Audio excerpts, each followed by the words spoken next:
Hi guys, Kevin Farrell here, head coach at Full Body Workhouse and online coach at Complex Fitness. Today I'm linking up with Roscommon Sports Partnership, and their goal is to keep the people of Roscommon active during this time.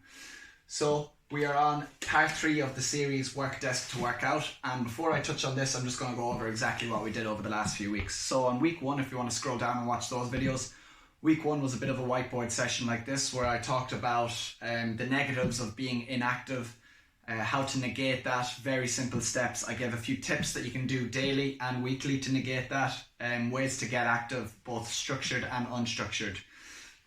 So there was lots of examples in that if you want to go back down.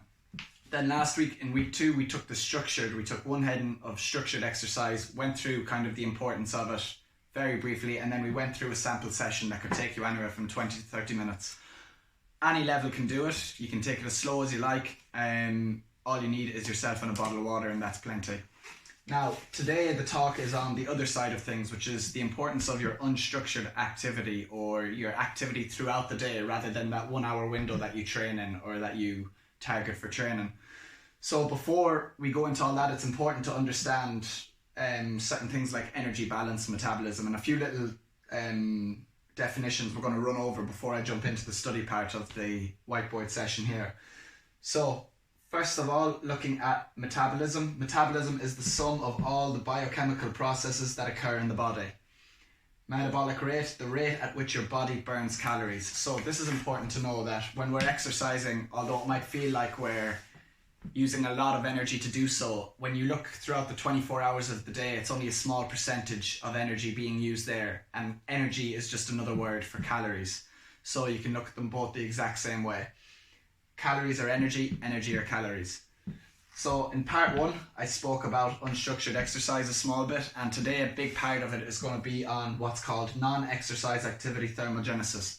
And this is just, in short, known as NEAT. And this is the activity you do outside of planned exercise. This is your taking the stairs instead of the elevator, walking to the shop instead of driving, going for a cycle to meet your friends rather than taking the easier way out of driving, or not easier way, but the less active way of driving.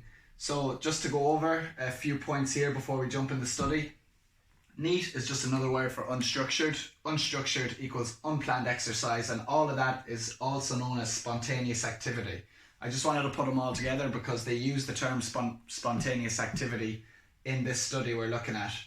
And before we go to that, it's just important to understand the small benefits or the real truth behind your metabolism. So we always see metabolism headings or metabolism posts or quick kind of fixes on metabolism. You often see people saying, oh, if you have a hot drink in the morning it will boost your metabolism, or a cup of coffee will boost your metabolism. And although there may be a slight spike in metabolism, it's never really enough to elicit any real fat loss or weight loss in the long run anyway.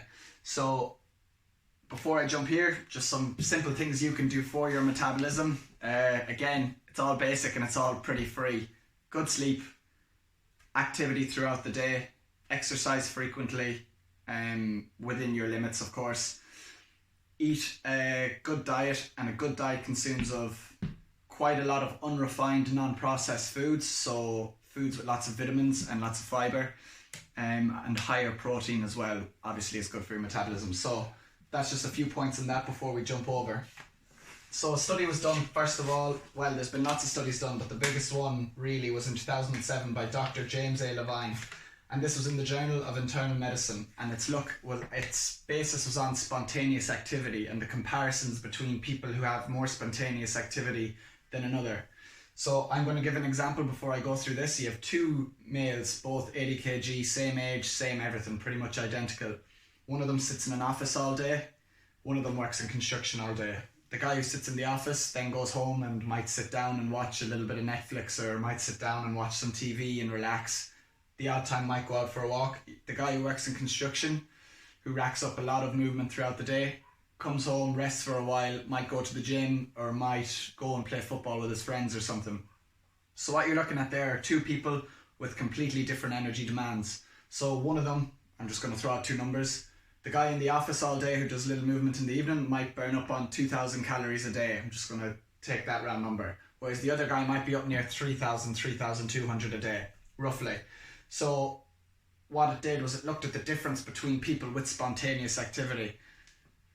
So the guy with more spontaneous activity there would be the construction worker, because he is moving more, even if it's just to go grab his water or go grab tools or go move things, or basically his job would be moving a lot of, I don't know, cement or blocks from A to B. Can be anything, but that's more spontaneous activity. So that's what they mean by when they say this.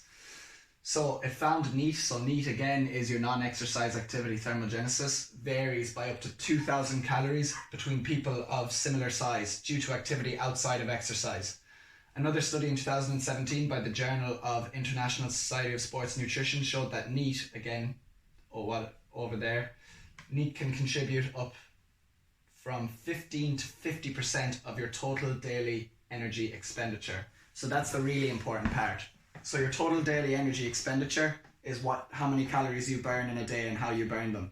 So when people are going on weight loss journeys, or people are trying to lose a few pounds, lose fat, or get fit by losing some weight, maybe they need to shrug off a few pounds, you often see they might be sedentary during the day, sit around a lot, but they might go really hard for that hour or two of training, probably an hour, even if it's 4 times a week, 3 times a week.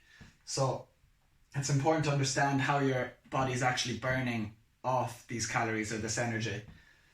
So looking at it here, we have BMR, NEAT, TEF and EAT. So breaking it down, your BMR, your basal metabolic rate, accounts for up to 70% of the calories burned or energy used throughout the day. And that's for simple things that uses energy for the main functions of your body, like your digestive system and so on and so forth. NEAT, what we've been talking about, your spontaneous activity, accounts for at least 15% of your energy throughout the day, aka your calories burnt. So again, that can rise a bit higher and your BMR can come down, but those two will be the 2 highest ones. The next is your TEF, your thermic effect of food, and that is 10% of the calories you burn a day are due to your body processing the calories used from eating. And then lastly, EAT, which is your exercise activity thermogenesis. So this is your structured sessions. That will only account for 5, possibly up toward 10% of your total daily energy expenditure.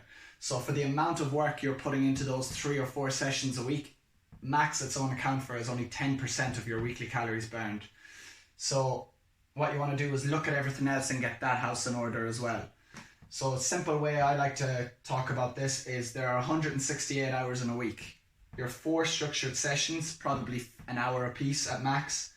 4 over 168 is only 2.38% of the time of your week being used. So if you're going hard for that, no matter how hard you go, it's still going to be not under 2.5% of your time being used. So what are you doing for the rest of your time throughout the day? Are you being active outside of your exercise? Are you going for walks? Are you playing more outside, even if it's with the kids or with friends? If you go kicking ball or bring a hurl out or anything. If you're walking the dog, are you just kind of bringing the dog for a drive in the car and going on a short walk, or are you bringing it on a long walk? You know, there's a difference there. So the main difference here was that people, even though they weighed the same, they might even have the same job. If one person's more active in their day-to-day business of just simply moving more throughout the day, every hour in the hour, making sure they move, that there can be a difference of up to 2,000 calories between the 2 people. So I thought that was quite interesting, and if this does anything, I hope it makes you look at the rest of your day as important. So if you sleep 8 hours, you're up 16 hours. For 1 hour you might exercise. What about the other 15 hours? I'm not saying you need to exercise throughout them all, but it could be a good idea to make sure you're getting little walks and little breaks, that you're maybe taking the stairs instead of the lifts, that you're walking to places instead of driving if the shop is only up the road, that you're getting on the bike, you're being active and using your body more frequently throughout the day. And that is part 3 of our unstructured work desk to workout section.